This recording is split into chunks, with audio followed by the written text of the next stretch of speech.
Hola chicos, ¿cómo están? En este video vamos a comenzar a desarrollar el último tema del programa, equilibrio parcial en competencia imperfecta.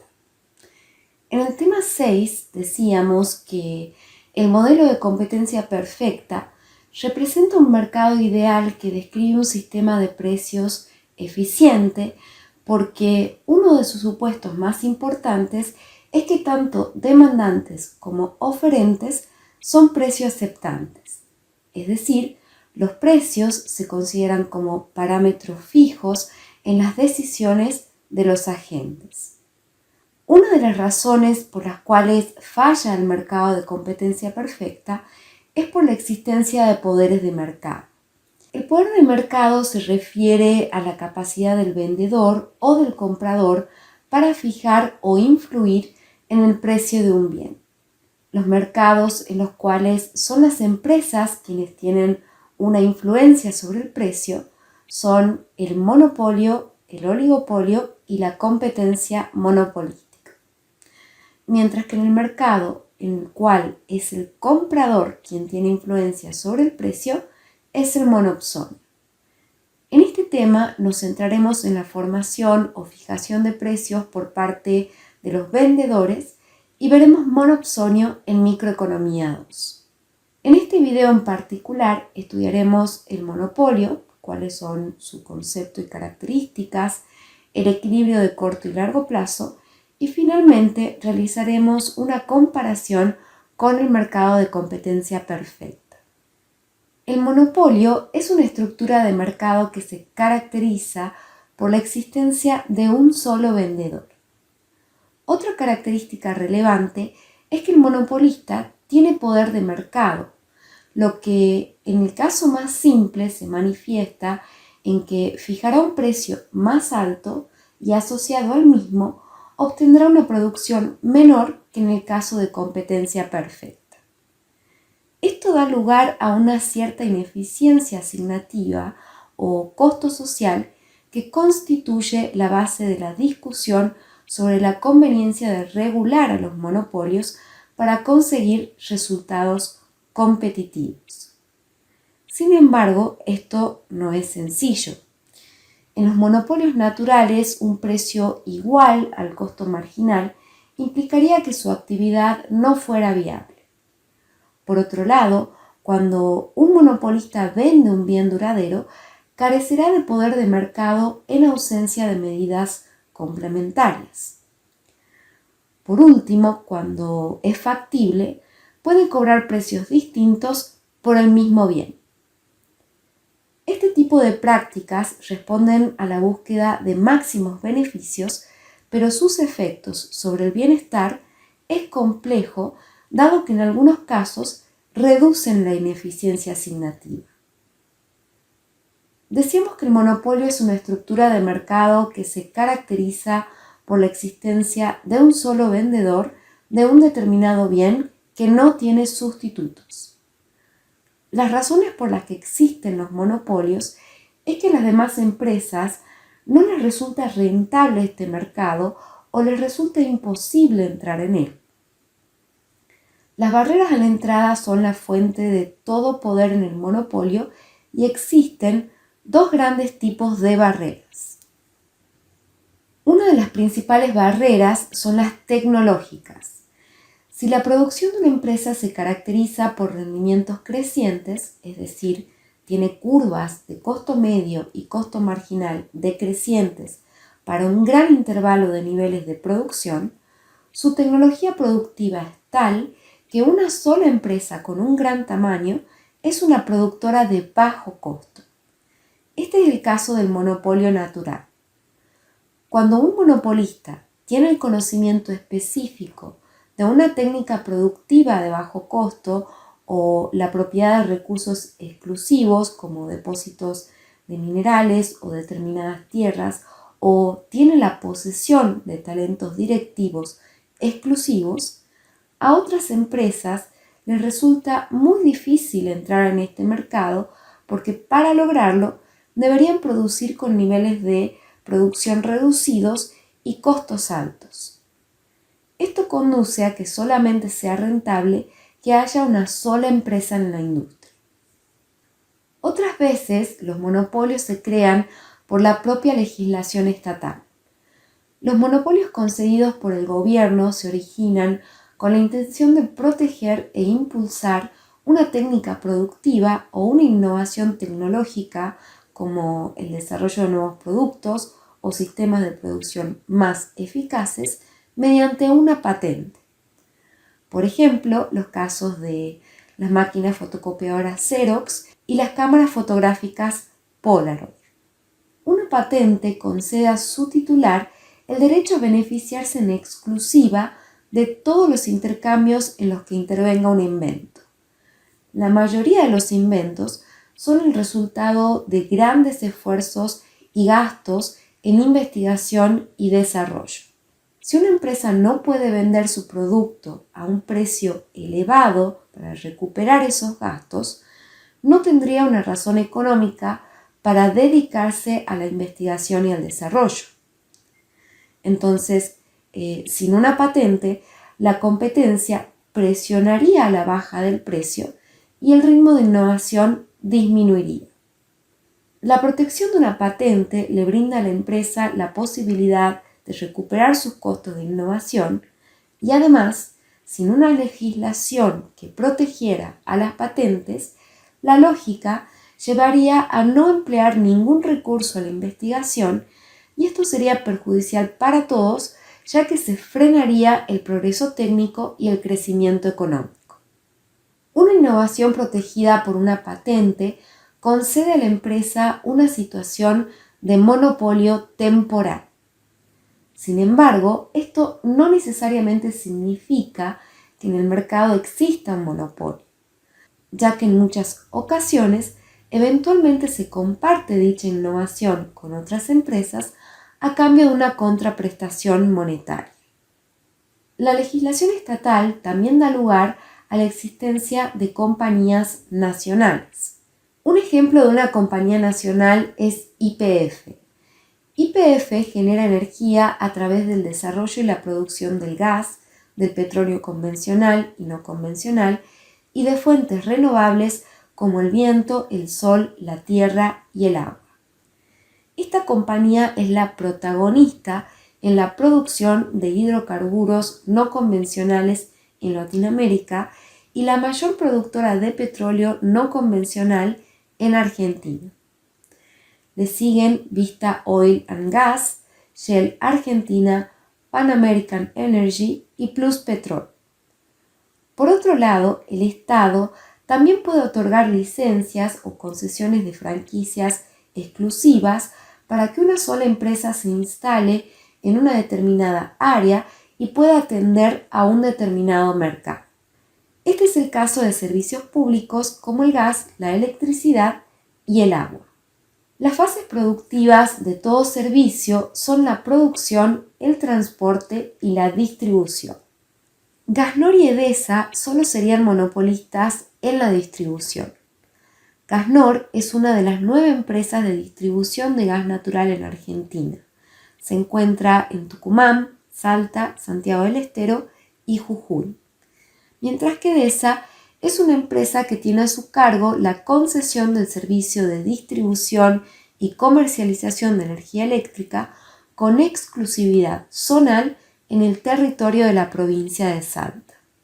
Aguas del Norte es un ejemplo más completo, ya que esta empresa se encarga de la purificación, saneamiento, transporte y distribución del agua potable en toda la provincia de Salta. Otra característica del monopolio es que la industria es igual a la firma. No existe un número de firmas cuyo conjunto constituya la industria.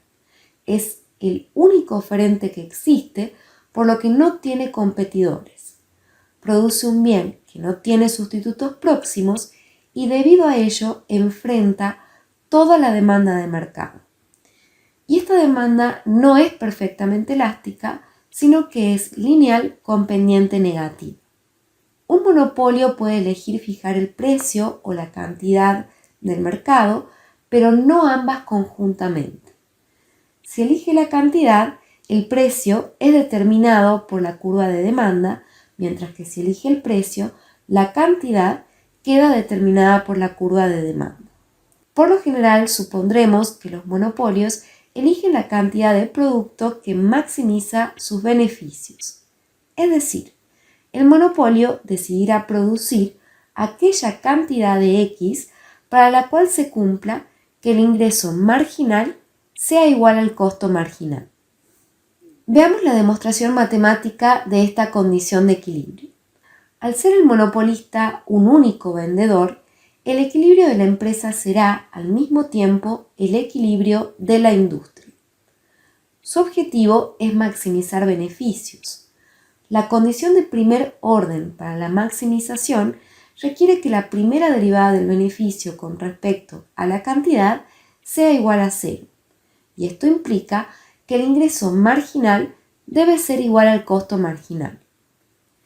El ingreso marginal puede escribirse con la fórmula del amoroso Robinson.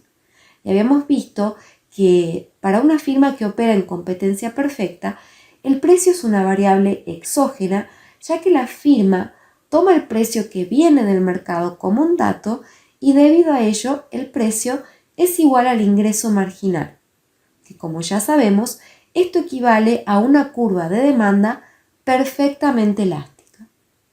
En cambio, en el caso del monopolio, al enfrentar toda la demanda de mercado, el precio es una variable endógena que depende de la cantidad vendida y por ello el precio será mayor que el ingreso marginal.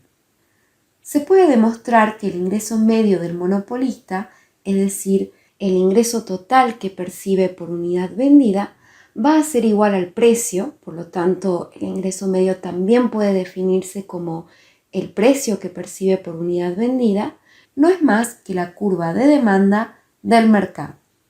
Por otro lado, el monopolista no tiene curva de oferta. En otras palabras, no existe una relación unívoca entre el precio y la cantidad producida.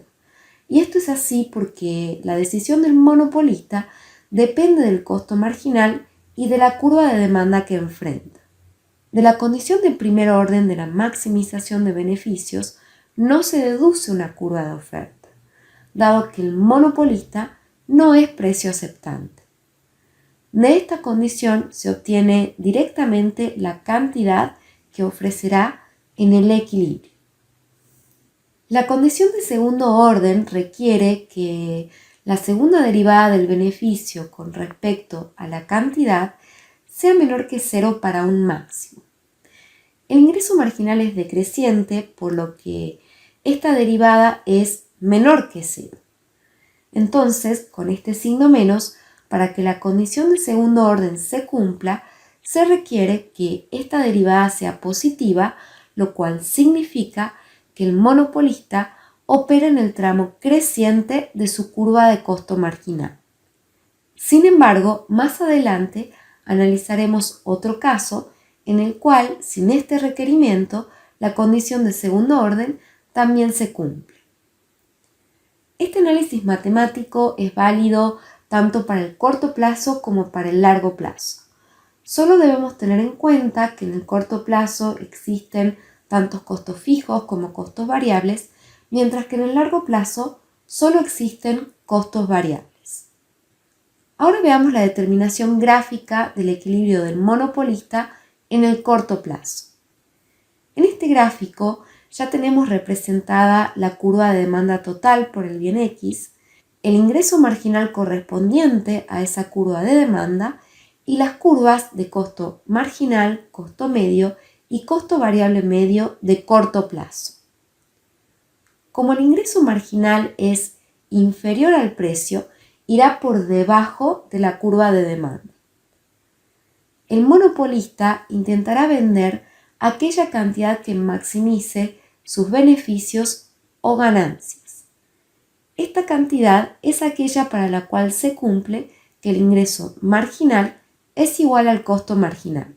En el gráfico observamos que estas curvas se cortan en el punto A y que al punto A le corresponde la cantidad X sub 0 del producto. Esta es la cantidad de equilibrio del monopolista. y dada su decisión de producir X sub 0, la curva de demanda determina que el precio de equilibrio en el mercado es P sub 0. Este es el precio que los demandantes están dispuestos a pagar por la producción del monopolista. Aquí podemos determinar cuáles serán sus beneficios, tanto unitarios como totales. El punto C se corresponde con la cantidad X sub 0 y se encuentra sobre la curva del costo medio. La distancia horizontal entre el punto C y el eje vertical representa lo que al monopolista le cuesta en promedio producir X sub 0. Por otro lado, por cada unidad que vende el monopolista, recibe P sub 0, por lo que su beneficio unitario estará dado por la diferencia vertical entre el precio y el costo medio. Si el beneficio unitario lo multiplicamos por la cantidad, obtendremos el área de un rectángulo que representa los beneficios totales del monopolista, que en este caso son mayores que 0, por lo que decimos que obtiene beneficios extraordinarios. El monopolista maximizador de beneficios nunca opera en el tramo inelástico de la curva de demanda y ya veremos más adelante por qué esto es así. En el corto plazo, el monopolista puede producir con pérdidas siempre y cuando cubra por lo menos sus costos variables. Si no puede librarse de los costos fijos, esperará a que aumente la demanda. Veamos el equilibrio de corto plazo de un monopolio natural. En este caso tenemos que una sola empresa que enfrenta toda la demanda de mercado puede operar con costos más bajos. Aquí observamos que el costo medio es decreciente para todos los valores de X, que el costo marginal es igual al costo variable medio y que ambos se encuentran por debajo del costo medio. La condición de primer orden de la maximización de beneficios requiere que el ingreso marginal sea igual al costo marginal. Entonces, en el punto A, en donde se cortan ambas curvas, se determina la cantidad de equilibrio X sub 0 y sobre la curva de demanda el precio de equilibrio P sub 0. Como en este caso el precio es mayor que el costo medio de producir la cantidad de equilibrio, la firma obtendrá beneficios extraordinarios. Que el costo medio sea decreciente en el caso del monopolio natural no impide que este tipo de monopolista pueda maximizar beneficios, ya que un costo medio decreciente puede ser compatible con la condición de segundo orden. Esto es así porque no es estrictamente necesario que el costo marginal sea creciente. De hecho, si el costo marginal es una línea recta paralela al eje horizontal, esta derivada sería igual a 0 y como el ingreso marginal es decreciente, se cumpliría la condición de segundo orden para el caso del monopolio natural. En el tema 5 habíamos visto que la maximización de beneficios implica que la diferencia entre el precio que cobra una empresa y su costo marginal tiene una relación inversa con la elasticidad precio de la curva de demanda. Para una firma que opera en un mercado de competencia perfecta, el precio es igual al costo marginal. En cambio, en un monopolio, el grado de divergencia entre el precio y el costo marginal se considera una medida del grado de poder de mercado que disfruta el oferente. Debido a ello, a esta ecuación también se la conoce como el índice de poder de monopolio de Lerner. Si la elasticidad precio tiende a menos infinito, que es el caso competitivo, el poder de monopolio tiende a cero. Esta fórmula nos lleva a dos conclusiones generales para el monopolio. La primera es que el monopolista tiene poder de mercado porque puede fijar un precio por arriba del costo marginal. Cuanto menor sea la elasticidad de la demanda, mayor es la capacidad del monopolista para elevar su precio por encima del costo marginal. En segundo lugar, el monopolista únicamente decidirá producir en el tramo elástico de la curva de demanda de mercado, ya que si la elasticidad precio en valor absoluto es menor que 1, el ingreso marginal sería negativo y no se podría igualar al costo marginal, que se supone siempre positivo. Ahora veamos la determinación gráfica del equilibrio del monopolista en el largo plazo. En el gráfico observamos la curva de demanda D, el ingreso marginal correspondiente y las curvas de costo medio y costo marginal de largo plazo. Para maximizar beneficios, el monopolista determina el nivel de producción de manera tal que el ingreso marginal sea igual al costo marginal. El ingreso marginal y el costo marginal son iguales para el nivel de producción X sub 0 y a partir de la curva de demanda encontramos el precio P sub 0 que se corresponde a esa cantidad. Como el precio es mayor que el costo medio, el monopolista obtiene beneficios extraordinarios. En el largo plazo, el monopolista nunca producirá con pérdidas y para continuar siendo la única empresa en el mercado, debe evitar o bloquear el ingreso de otras firmas. Este bloqueo lo puede realizar controlando la fuente de materias primas, obteniendo una tenencia de patentes, controlando el tamaño de mercado o hasta incluso recurriendo a métodos violentos. Ahora, ¿cómo se determina el equilibrio a largo plazo en el caso de un monopolio natural?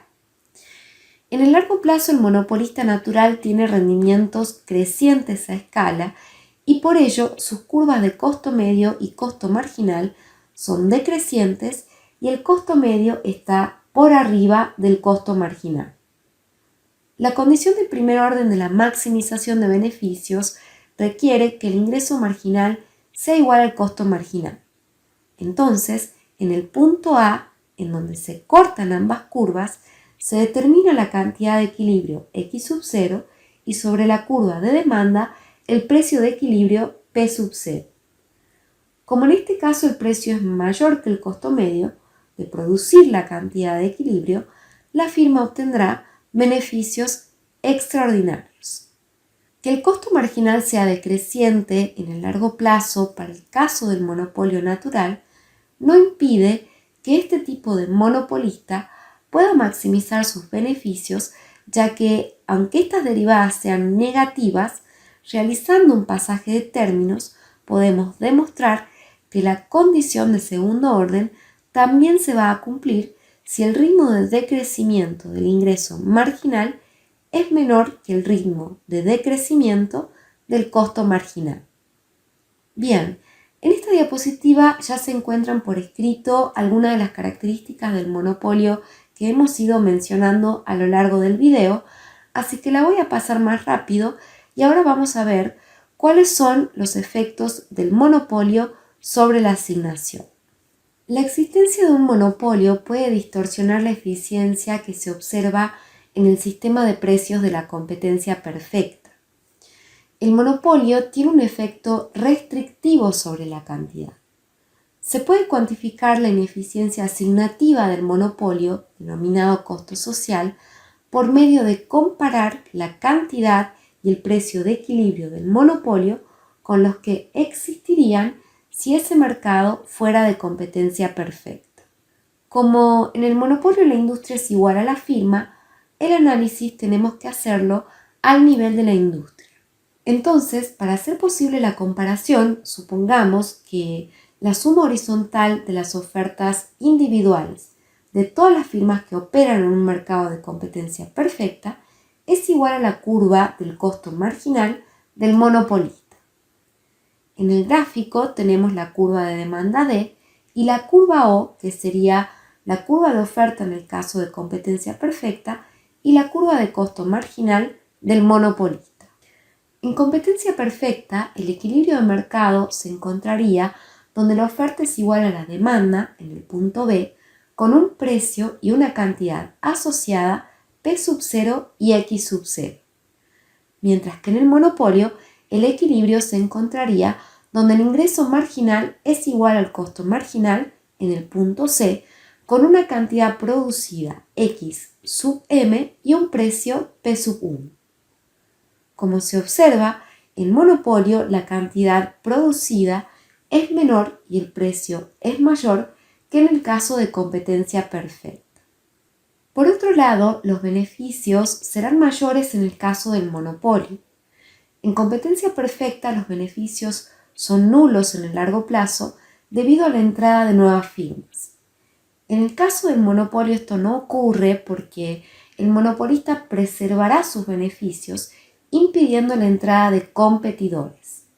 Esto implica, por un lado, que el producto es vendido a un precio superior al costo marginal, con lo cual el monopolista capta para sí mismo un ingreso que no es retribución a ningún factor de la producción.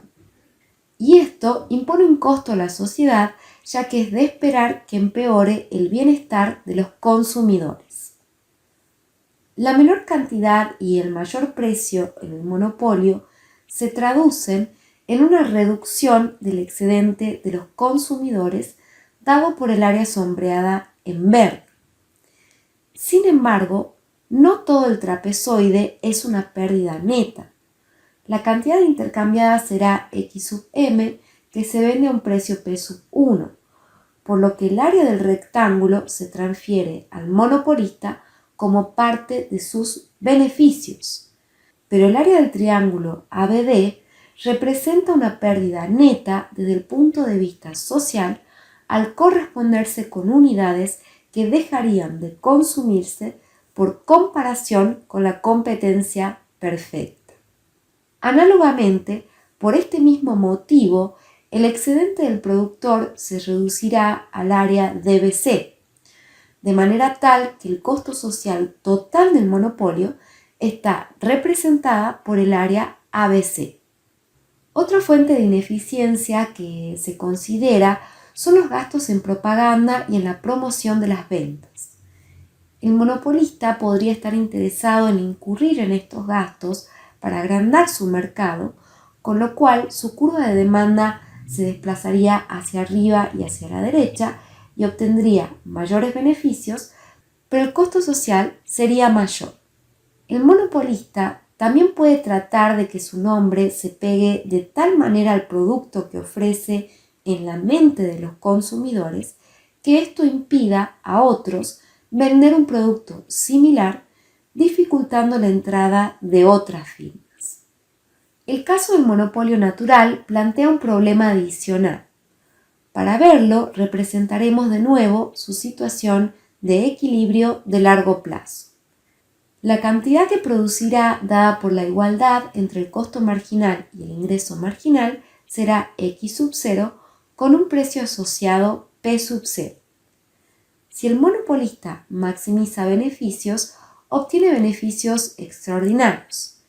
Pero si operase en el punto D, en donde se encontraría el equilibrio del mercado de competencia perfecta, las firmas obtendrían pérdidas y no les resultaría viable permanecer en el mercado. A la luz de todo lo que hemos analizado hasta ahora, cabe hacernos una pregunta. ¿Es importante la pérdida de eficiencia que se observa en el monopolio? Existen causas adicionales que conducen a creer que los costos sociales son más elevados que los que hemos observado. Una de ellas es que para asegurarse los beneficios extraordinarios y conseguir que se le conceda el derecho a explotarlos, los monopolistas pueden incurrir en diversos gastos para conseguir esa posición privilegiada y estos gastos son socialmente improductivos y constituyen un costo social adicional para el monopolista, por lo que es posible que estos gastos reduzcan los beneficios del monopolista o que hasta incluso provoquen que estos beneficios desaparezcan en el cómputo del costo social. En el caso más favorable, estos gastos improductivos serán iguales a los beneficios provistos, pero también puede ocurrir que los gastos socialmente improductivos sean mayores que los beneficios esperados, aumentando todavía más el costo social del monopolio. Sin embargo, a pesar de la ineficiencia asignativa, se debe tener en cuenta que los monopolios pueden contribuir a mejoras en la eficiencia productiva. Esto lo podemos observar en el gráfico que tenemos en pantalla. En competencia perfecta, la oferta sería una constante para simplificar el análisis y el equilibrio se encontraría en el punto en donde se cruzan la curva de oferta con la curva de demanda, con una producción asociada X sub 0 y un precio P sub 0. En el caso del monopolio, el costo medio se supone igual al costo marginal, ambos se suponen constantes y por debajo de la curva de oferta de competencia perfecta, también por simplicidad. El equilibrio del monopolista se encontraría en el punto en donde se cruzan la curva de ingreso marginal con la curva del costo marginal para una cantidad asociada X sub 1 y un precio determinado por la curva de demanda P sub 1.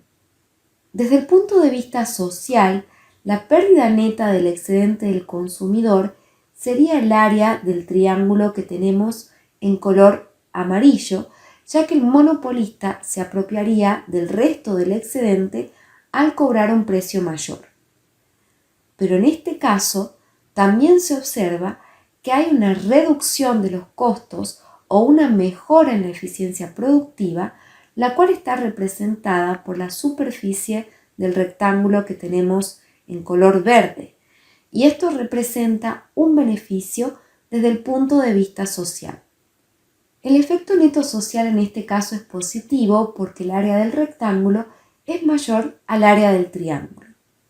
Entonces, volviendo a la pregunta que nos habíamos planteado, podemos decir que el análisis no solamente debe basarse en la ineficiencia asignativa, sino que también hay que considerar la eficiencia productiva, ya que el monopolio es un tipo de mercado que incrementa la posibilidad de incorporar más rápidamente el progreso técnico y las innovaciones al sistema económico, lo cual es primordial por sus efectos sobre el crecimiento y el bienestar social. Hasta ahora hemos supuesto que el precio de venta era único y por lo tanto el mismo para todas las unidades vendidas y compradores.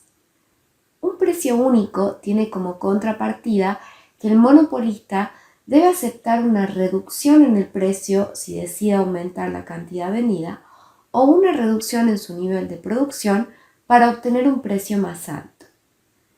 Esto se evita si el monopolista pudiese aplicar precios diferentes a distintas unidades vendidas y o a distintos consumidores, es decir, si realiza una discriminación de precios. En este contexto, existe discriminación cuando bienes semejantes se venden a precios diferentes, como por ejemplo los libros de tapa dura y tapa blanda, por lo general no se venden al mismo precio, a pesar de que la única diferencia que existe entre ellos sea el costo de la tapa y que en otros aspectos sean idénticos.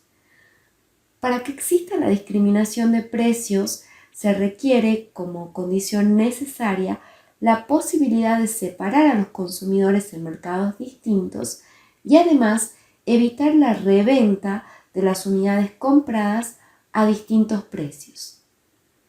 Cuando existe discriminación de precios, el objetivo del monopolista sigue siendo maximizar sus beneficios y como contrapartida se apropia de una mayor parte del excedente de los consumidores. Para estudiar la discriminación de precios, vamos a considerar la clasificación de Pigou. Este autor distinguía entre discriminación de primer grado, discriminación de segundo grado y discriminación de tercer grado. Veamos cada una de ellas. El monopolista discriminador de primer grado, también conocido como discriminador perfecto, fija un precio distinto por cada unidad vendida, cobrando el máximo precio que cada consumidor está dispuesto a pagar por el bien.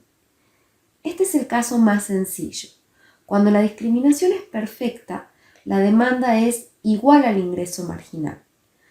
Para determinar la cantidad óptima a vender, el monopolista iguala el ingreso marginal al costo marginal y, al coincidir el ingreso marginal con la curva de demanda, venderá un nivel de producción X sub 0 dado por la intersección entre la curva de demanda y el costo marginal. Debido a ello, la competencia perfecta y el monopolista perfectamente discriminador obtienen el mismo nivel de producción, con la diferencia de que en el primer caso habría un precio único, mientras que aquí hay tantos precios como consumidores. Por otro lado, en competencia perfecta, el excedente de los consumidores es el máximo posible. En cambio, el monopolista discriminador de primer grado se apropia de todo el excedente de los consumidores. Entonces, el ingreso de este monopolista será igual a F, definido como el excedente de los consumidores, más el precio por la cantidad, por lo que su ingreso será igual a toda el área sombreada que tenemos en dorado y que puede calcularse como la integral entre 0 y x sub 0 de la curva de demanda. Los beneficios de este monopolista van a ser igual a este ingreso menos sus costos totales. La asignación de recursos con discriminación perfecta de precios se considera eficiente, aunque implique importantes transferencias del excedente de los consumidores en beneficio del monopolio.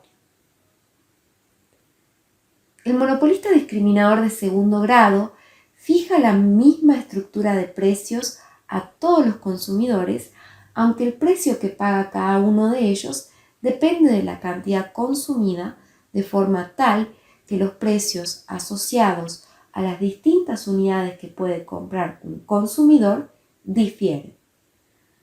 Básicamente consiste en ofrecer a la venta bloques o paquetes, cada uno de ellos con cantidades y precios distintos. Cobran el máximo precio dispuesto a pagar por los consumidores por las primeras unidades vendidas en bloque a un precio mayor y reduciendo el precio para las siguientes unidades. Esta característica se refleja en un sistema de tarifa lineal en dos partes. Se tiene que pagar una cantidad o comisión fija por el derecho a consumir el bien y un precio uniforme por cada unidad consumida, por lo que la tarifa tiene esta especificación para el comprador. Según Nicholson, el caso típico de un monopolista discriminador de segundo grado que fue estudiado por primera vez por Walter Hoy es el del parque temático de Disneylandia, que establece un precio de entrada básico, que es una cuota o una comisión fija, y un precio marginal por cada juego o atracción. Walter Hoy fue el primero en estudiar este tipo de mercado, por lo que también se lo conoce como monopolio de Mickey Mouse. En este caso, los beneficios del monopolista tienen tres componentes: los ingresos por las cuotas fijas F, que dependerán del número de consumidores, los ingresos por las unidades vendidas, que es el precio por la cantidad, siendo X la totalidad de las ventas. Concretamente, si hay N consumidores y cada uno adquiere X sub I unidades, X, que es la cantidad total, será igual al número de consumidores por X sub I. Por otro lado están los costos de producción, que en el caso más simple se suponen que son iguales al costo medio por la cantidad total vendida. Por lo tanto, los costos medios como los costos marginales serán constantes para el monopolista discriminador de segundo grado. Para determinar el equilibrio de este monopolista, debemos distinguir entre consumidores homogéneos y consumidores heterogéneos. Para ambos casos, vamos a suponer una demanda lineal con pendiente negativa. Veamos el caso de los consumidores homogéneos considerando dos mercados que son exactamente iguales, por lo cual podemos hacer el análisis considerando la representación gráfica de un solo mercado. El monopolista puede conseguir los beneficios máximos fijando una tarifa en dos partes en donde el precio es igual al costo marginal y luego estableciendo la parte fija F de forma tal que absorba todo el excedente de los consumidores. Como se consideran dos mercados que son exactamente iguales, el excedente de los consumidores será igual en ambos mercados y este puede calcularse como la integral entre el precio P sub 0 y el precio de exclusión de la curva de demanda. Los beneficios de este monopolista serán iguales a la suma de la tarifa que cobra en cada mercado menos el costo total de producir la suma de las cantidades que vende en cada mercado. Si tenemos consumidores heterogéneos, suponemos dos tipos de consumidores distintos, cada uno con una curva de demanda diferente. Vamos a decir que los consumidores tipo 1 tienen una mayor demanda que los consumidores tipo 2 y para simplificar el análisis supondremos que las demandas de ambos tipos son paralelas. Si el monopolista puede cobrar un sistema de tarifa en dos partes, la parte fija F debe ser tal que absorba todo el excedente del consumidor del que sea menor con el objetivo de poder vender en ambos mercados. En este caso, la cuota fija será F sub 2, que es menor que F sub 1, para evitar que los consumidores con menor excedente salgan del mercado. F sub 2 puede calcularse como la integral entre P sub 0 y el precio de exclusión de la demanda del segundo mercado D sub 2. Los beneficios de este monopolista serán iguales a la suma de la tarifa que cobra en cada mercado menos el costo total de producir la suma de las cantidades que vende en cada mercado. El monopolista discriminador de tercer grado fija precios distintos a grupos diferenciados de consumidores, pero todos y cada uno de los consumidores de cada grupo paga el mismo precio por todas las unidades que adquiere. Los casos típicos son la existencia de precios distintos para colectivos de población diferentes como jóvenes y jubilados, estudiantes y no estudiantes, nacional y extranjeros, entre otros. Este tipo de discriminación requiere la posibilidad de segmentar el mercado en varios submercados sin que exista la posibilidad de reventa o transferencia de bienes entre ellos. La lógica de esta segmentación está en la distinta respuesta de los consumidores a las variaciones en el precio, lo cual, como veremos más adelante, se debe a las distintas elasticidades de demanda de cada submercado. Formalmente, suponiendo dos mercados, el objetivo consiste en elegir las cantidades de X1 y de X2 y por lo tanto la cantidad total de X que maximice los beneficios del monopolista. Aquí los beneficios se definen como la suma del ingreso total en el mercado 1 y el ingreso total del mercado 2 menos el costo total de producir la cantidad total de X, que es la suma de X1 más X sub 2. Las condiciones de primer orden de la maximización de beneficios requiere que las primeras derivadas parciales de los beneficios con respecto a X sub 1 y con respecto a X sub 2 sean iguales a 0. Esto exige que tanto el ingreso marginal del mercado 1 como el ingreso marginal del mercado 2 sean igual al costo marginal. Y teniendo en cuenta la fórmula del Amoroso-Robinson para los ingresos marginales de cada mercado, podemos observar que este monopolista va a cobrar un precio más alto en el mercado cuya demanda sea menos elástica. Gráficamente, el monopolista que intenta maximizar beneficios igualará el ingreso marginal de los dos mercados con el costo marginal. El ingreso marginal es la suma horizontal de la curva de ingreso marginal del mercado 1 y de la curva del ingreso marginal del mercado 2. Una vez determinada la cantidad total a vender, esta se descompone en X1 y X2, proyectando este punto sobre las respectivas curvas de ingreso marginal de cada mercado. El ingreso marginal en cada mercado debe igualarse al costo marginal de la producción total y el precio será menor en el mercado cuya demanda sea menos elástica.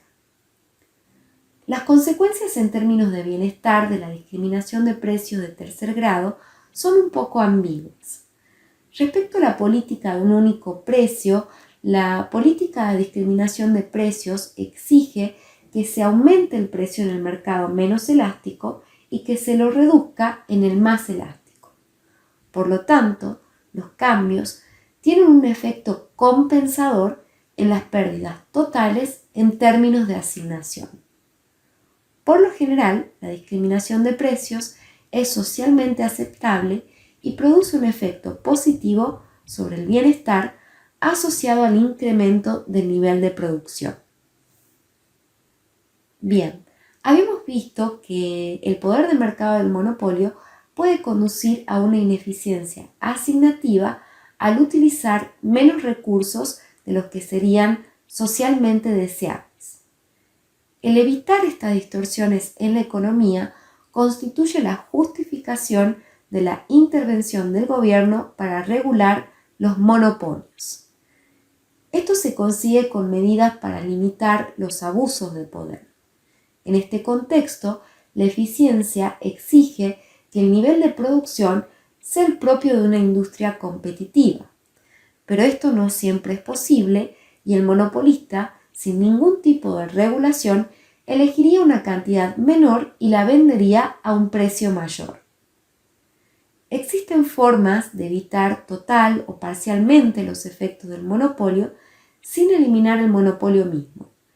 Y estas formas requieren la intervención del gobierno a través de regulaciones como precios máximos, impuestos y subsidios o subsidios e impuestos combinados. Ustedes ya vieron algo sobre precios máximos, impuestos y subsidios en Economía 1 y lo van a ver con un mayor nivel de profundidad en finanzas públicas. Bueno chicos, con esto terminamos el tema de este video. En el próximo video veremos oligopolio. Por lo pronto me despido, estudien, cuídense mucho y nos vemos pronto.